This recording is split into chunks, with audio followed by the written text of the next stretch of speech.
Good evening and welcome to The Report with me, Jonathan Steele. The conflict in Gaza came to a stop yesterday evening after a second ceasefire was agreed to by Hamas and the Israeli government. Both sides are claiming victory. But are there really any winners after the massive destruction and loss of life we witnessed over the past 51 days? Nathaniel Amos Sansom has more. One of the bloodiest conflicts in the Gaza Strip appeared to come to an end yesterday evening after a second ceasefire was agreed in Cairo by Hamas and the Israeli government. Both Israel and Hamas declared the result to be a success for their causes. However, many analysts say that the fundamentals of the conflict have not changed. On the streets of Israel and the Gaza Strip, there is cautious optimism for the near future, but little more beyond that. والله الحمد لله الواحد مبسوط وفرحنا اللي صارت تهدئة يعني وهدوء يعني كامل وكويس يعني أحسن من قبل يعني قبل كان رعب وخوف وبهدلة يعني وتبهدلنا يعني بهالوضع اللي احنا فيه. I think we've seen it before. I don't think it really solves anything. The whole Miftzah didn't solve anything. We're back where exactly where we were before. The 7-week conflict, which has killed over 2,100 people, mostly Palestinians, has ended with an agreement to cease fighting and open up the border with Gaza, to allow aid and building materials to be brought in. Discussion on more contentious issues, such as the construction of a Gaza seaport and the release of Hamas prisoners from the occupied West Bank, will take place in a second stage of talks in a month's time. Both Israel and Hamas claim the ceasefire was vindication of their position during the conflict. اليوم هذا الشعب المحاصر الضعيف انتصر على قوة البطش الإسرائيلية، فعل المستحيل، فعل ما عجزت عنه جيوش العرب مجتمعة. اليوم نساء غزة وأطفال غزة وشيوخ غزة بصمودهم وهذه المقاومة الباسلة تمكنوا جميعا بهذه اللحمة العجيبة والأسطورية أن يسجلوا هذا الانتصار العظيم. Israel has accepted the Egyptian ceasefire proposal. We hope that this time the ceasefire will stick. And I think now, as the dust will begin to clear, many people will be asking, why is it that today Hamas accepted the very same Egyptian framework that it rejected a month ago? Ultimately, so much bloodshed could have been avoided. After 50 days of conflict and widespread condemnation of the violence from around the world, news of peace has been welcomed unanimously. But with the cease in formal hostilities comes much deeper questions about the future and stability of one of the world's most troubled regions. Nathaniel Amos Sansom, Islam Channel. Well, to discuss the latest events in Gaza and the ceasefire, I'm joined in the studio by Sarah Colborne, Director of the Palestine Solidarity Campaign, and on the line by Professor Yossi Mekelberg, an Associate Fellow in the Middle East and North Africa Programme at Chatham House. Welcome to you both. Let me start with you, Sarah. I mean, obviously there's relief in Gaza that this is over, but in what way can it really be seen by the Palestinians as a victory? Well, I think there are two elements to this. One is that obviously the sense of relief, you said, when an average of 12 children being killed every day, when 6 schools on average were being destroyed every day, that level of destruction, for that to stop for a period of time is obviously a great relief. But I think more concretely, none of the Israeli objectives have been achieved, and so it seems very clear to me that this war that was started by Israel has ended with Israel in a weakened position. Have the Hamas objectives been reached? Well, I think the Hamas objectives were to defend the population in Gaza. So, I mean, obviously the issue, as the report said, is that there are a number of parts of this agreement that need to be teased out. But the truth of the matter remains that Israel launched this war and none of those objectives have been achieved. And I think there are other elements, taking a wider perspective of what's gone on, where Israel has really come out of this in a very bad position. Firstly, in terms of public opinion, I think it's very clear that people were horrified at the slaughter that took place in Gaza. Secondly, I think the media reporting of this conflict has been very different, where even papers like the Telegraph were reporting the names and the ages of the children that have been killed in Gaza. And thirdly, I think it's created real rifts in terms of parliaments across the world. In particular, in Britain, if you look at the resignation of Barris Barsi, if you look at the statement of the Lib Dems saying that they wanted an arms embargo on Israel, I think that Israel has come out from this in a very weakened position. Well, Yossi Mekelberg, let me put the similar question to you. I mean, in what way do you think Israelis, and Netanyahu particularly, can claim that this is a victory? It's not a victory. It's not a victory for either of the sides. It's actually a tragedy for both people that we are in this situation. I think, unfortunately, Sarah is oversimplifying a very complex conflict. There was rocket attacks before the war on Israel, which one can justify. And at the same time that there was a siege on Gaza, which makes life in Gaza unlivable for the Gazan because the way that Israel behaves. And unfortunately, we have two sides that I think behave irresponsibly and almost in complete disregard to international law and to the well-being of each other's population and their own population. And we are in this situation first and foremost because the peace process collapsed, because the leadership are weak and irresponsible in their behavior. And the end result of it is both sides will claim victory because the Israelis will claim that the Hamas accepted what they could have accepted a few weeks ago, and they were quite badly beaten militarily. The Hamas will argue with some level of justification that despite the military pressure, severe one by the Israelis, still they managed to fire in the last day before the ceasefire 160 rockets and mortars.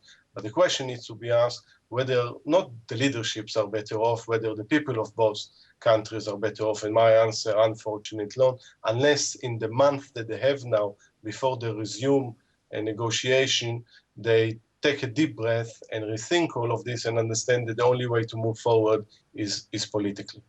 Well, we saw in the video clip at the beginning somebody from Jerusalem saying, nothing has changed, it's just the same as it was before. Do you think his point of view is the dominant majority position in Israel, that there is no victory and nothing much has changed?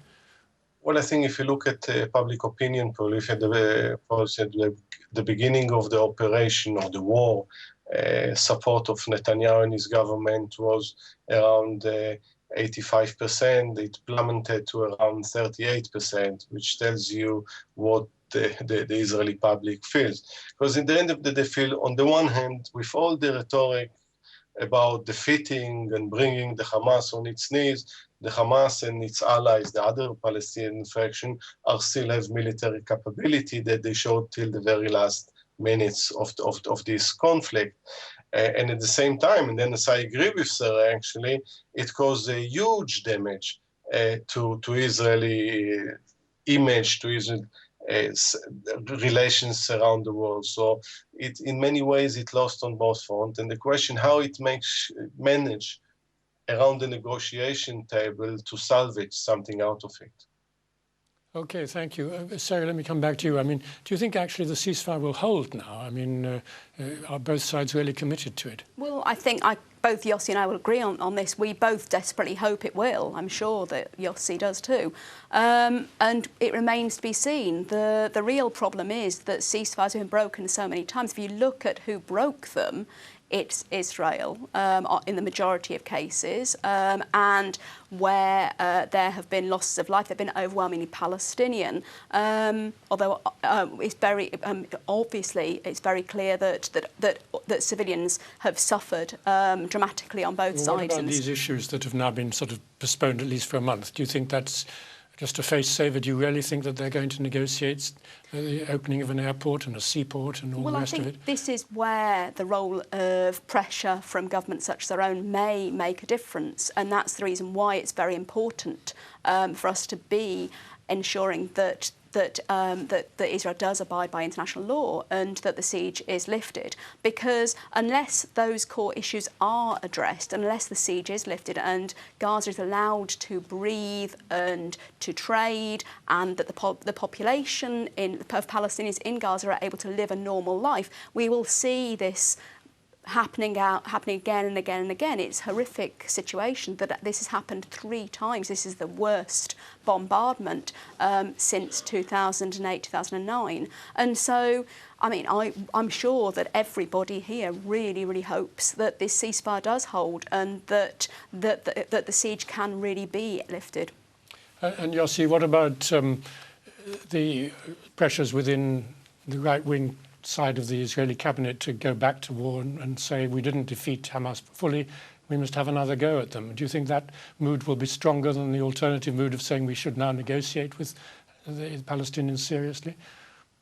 I think that Prime Minister Netanyahu now politically is very vulnerable. The attacks of the likes of Lieberman and Bennett, even Lapid from Yesh Atid, attacks him, and the attack is because there is a huge discrepancy between what the Prime Minister and the military leadership promised to achieve and what has been achieved, and not much in this sense. And probably it's a lesson that Prime Minister after Prime Minister in Israel don't learn. It's whether it was, before that in Gaza or in Lebanon in '82 and in 2006, that it's not only about using military force, but it's also have some reasonable and rational political aims. Just go and try to inflict as much pain as possible on the Palestinians, and not only on the Hamas and the other Palestinian faction, the Islamic Jihad and others, but on the Palestinian population or on completely innocent people, doesn't achieve. At the same time, the Hamas is enough. Come back to the politics. I mean, this is the third big Gaza offensive that Israel's had in the last 6 years. It hasn't worked. So is there now any sort of serious responsible group within the Israeli political elite that's saying we must go now for a political solution, not a military one, on the lines you said, reasonable and rational position? I think there are people like from the Labour Party and from the Meretz Party that keep saying this time, by Bougie Herzog and Zahava Galon and others that keep saying that unfortunately they don't get enough support within the Israeli public, because what reigns is unfortunately fear and the kind of attitudes that I mentioned earlier that, hey, this was not even enough force, as Lieberman and Bennett are saying that. But I think this is the time actually to take stock. And when comes next elections for the Israeli public, actually to learn the lesson that the only way forward is through politics. Unfortunately, we'll see that right now the mood is moving towards the right, not towards more towards the peace camp. Well, Sarah, what about the hospital situation in Gaza? I mean, they will now get some supplies, but how grim is it for them? It's exceedingly grim.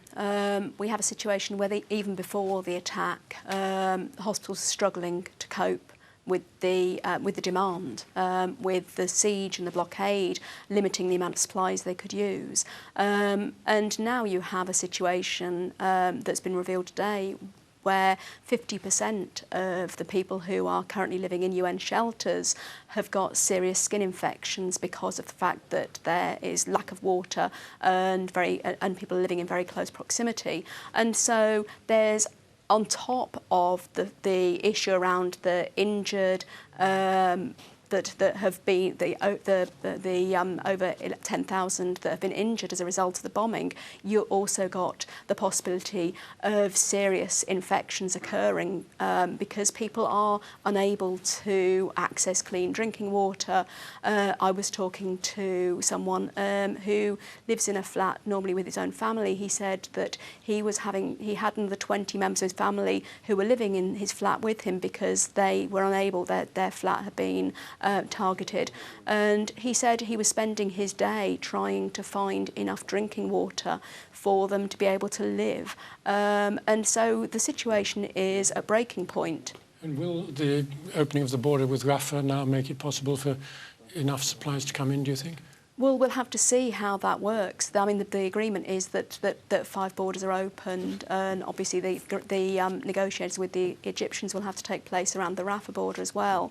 But the demand is desperate, and obviously looking on from the situation around hospitals, you have schools. As I said, every day, on average, 6 schools were bombed. You have children who are unable to go back to school, so you have a crisis around education, and you also have a crisis around mental health. No child could possibly have escaped this unharmed. Any child who's 6 or over has lived through 3 of these assaults, and so the level of trauma and re-traumatising of a population is impossible to comprehend for us sitting here. And so the demands are going to be immense, and that's leaving aside all the reconstruction of the damaged and destroyed buildings. Estimates are that it will take 10 years to rebuild. Yossi Mekelberg, I mean, we've touched on Egypt and its role in the negotiations. How profound was that? I mean, did Egypt just provide the forum for it, or did they actually come up with creative ideas and proposals and suggestions? I think one of the mistakes made in the last few weeks is to try to sideline Egypt, claiming that it's not an honest worker or their government there is not exactly nice. One might agree with all of this or disagree with all of this, but the most important thing is Egypt is if not an honest broker, it's a relevant broker. Egypt is there, and of course it offers creative ideas because they're in control of the Rafah crossing. They are a major power in the Middle East. They have a special relationship right now with the government in Israel. So they were needed. There was need for them to be involved. Needless to say that, of course, the current government, the current leadership in Egypt is less convenient for Gaza than the one was under Morsi. But this is the realities, and one need to deal with the realities as they are. As much as people spoke about Qatar and about Turkey as brokers, they can play a supporting act. And then probably an important supporting act if they would like to, but Egypt is at the core of it, and at the end of the day, the main 4 partners must be Egypt, Israel, the Hamas, and the Palestine Authority. We shouldn't forget them in order to deal with all the issues, including the one that Sarah mentioning, because Gaza needs urgently support. But do you think Egypt will now open fully the Rafah crossing, which it had closed before after Mohamed Morsi was overthrown? I think it will be a very gradual one. There is no either love lost or trust between the Hamas and the current regime in Egypt. I think that's exactly when we need the broader international community, because what needs to be achieved is humanitarian help, an immediate one into Gaza, and a sustained and long-term one which will enable to rebuild Gaza and make it a livable place, because it is not right now.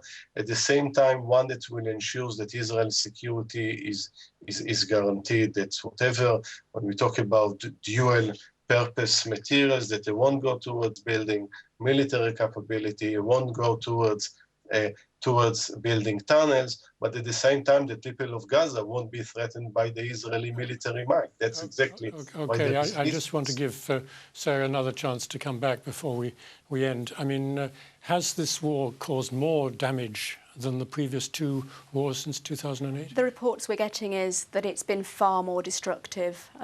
Even the US military, it's been reported, have been shocked at the level of destruction that's been wreaked on Gaza. And so I think the situation is very, very extreme. And I think that's why internationally we need to do everything we can to ensure that the terms are upheld around the ceasefire, around ending this siege, because the longer that this goes on, the longer that Israel is allowed to violate international law, and the longer it's not brought to account for the war crimes that have been committed, the more suffering will be wreaked upon the Palestinian people, and that should be something that concerns every single person. Well, thank you very much, Sarah, and thank you, Yossi Mekelberg, because that's all the time we have for this part of the discussion. So I'd like to thank both my guests for joining us. And now let's turn